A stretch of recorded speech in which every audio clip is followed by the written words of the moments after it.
এই অবস্থা হলো কারণ বাংলাদেশের অন্যান্য জায়গার মতোই কেরানীগঞ্জ একটা অনেক ঘনবসতিপূর্ণ জায়গা হওয়া সত্ত্বেও এখানে বর্জ্য ব্যবস্থাপনা গড়ে ওঠেনি। অবৈধ দখলের কারণে খালের প্রবাহটা কমে গেছে, আর নির্বিচারে বর্জ্য ফেলার কারণে এটা আর পানির খাল নাই, তো এটা বর্জ্যের খাল হয়ে গেছে। এই জন্য আমরা এটাকে এবার খনন করে পানির প্রবাহ আনার উদ্যোগ নিয়েছি। এবং আপনারা শুনেছেন আজকে প্রকল্প উপস্থাপনায় যে প্রথমে খালটাকে খনন করা হবে না, প্রথমে অবৈধ দখলটাকে উচ্ছেদ করে খালের পাড়টাকে আগে বাধাই করা হবে, তারপরে খননে যাবে। কারণ যেই পরিমাণ প্লাস্টিক এবং অন্যান্য বর্জ্য এখানে আছে সেটার একটা সুষ্ঠু ব্যবস্থাপনা নিশ্চিত করতে হবে।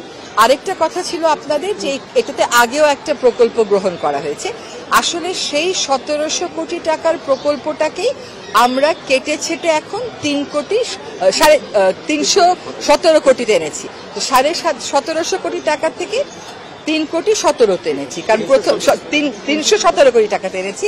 তার মানে দেখেন কতটা খরচ আমরা কমিয়েছি। কিন্তু এখানে একটা কথা আছে, এখানে আমাদের কিন্তু সকলের পয়ঃবর্জ্য গিয়ে পড়তেছে, বর্জ্য ব্যবস্থাপনার কোনো বিধান নাই। তো সেইগুলো আমরা পর্যায়ক্রমে ছোট ছোট প্রকল্প আকারে এখানে বাস্তবায়ন করব। আপাতত কেবল খাল কেন্দ্রিক খনন, খালের পার্ক করা, সবুজায়ন করা এবং বর্জ্যটা ব্যবস্থাপনা করা। 1700 কোটি টাকার বাজেট সেখানে 317তে নিয়ে আসলেন, তো আগের আমলে কি এটা কি দুর্নীতির জন্য এত টাকা বাজেট করা হয়েছিল? এত টাকা কেন বাজেট করা হয়েছিল? আগের আমলে যে বাজেটটা ছিল সেখানে অনেক কম্পোনেন্ট ছিল, সেগুলো অনেকটাই যে প্রয়োজন তা না, আবার সবটাই যে অপ্রয়োজন তা না। কিন্তু কথা হচ্ছে যে আমরা একটা পর্যায় পর্যন্ত নিয়ে যাব খালটাকে, তারপরে প্রয়োজন বুঝে এক একটা করে কম্পোনেন্ট আনবো। ফলে ওইখানে 1700 কোটি টাকার একটা প্রজেক্ট মনিটর করতে, ম্যানেজ করতেও কিন্তু কষ্ট হয়। আমরা 317 কোটি টাকা দিয়ে কাজটা শুরু করি, এরপরে যদি লাগে আমরা একটা একটা করে কম্পোনেন্ট আনবো।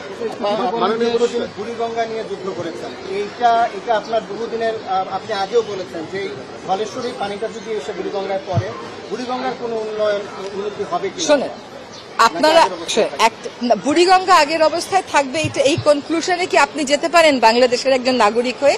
বুড়িগঙ্গাকে অবশ্যই আমাদের বাঁচিয়ে তুলতে হবে। আমরা 1.5 বছরে বুড়িগঙ্গাটাকে বাঁচিয়ে ফেলতে পারবো? এটা তো সম্ভব না, এটা তো বুঝতে হবে। কিন্তু আমরা যেটা করছি সেটা হচ্ছে যে আমরা একটা কর্মপরিকল্পনা করে ওটা চূড়ান্ত করেছি। এখন বুড়িগঙ্গাতে সমস্যাটা অন্যান্য নদীর সমস্যার চাইতে অনেক বেশি জটিল।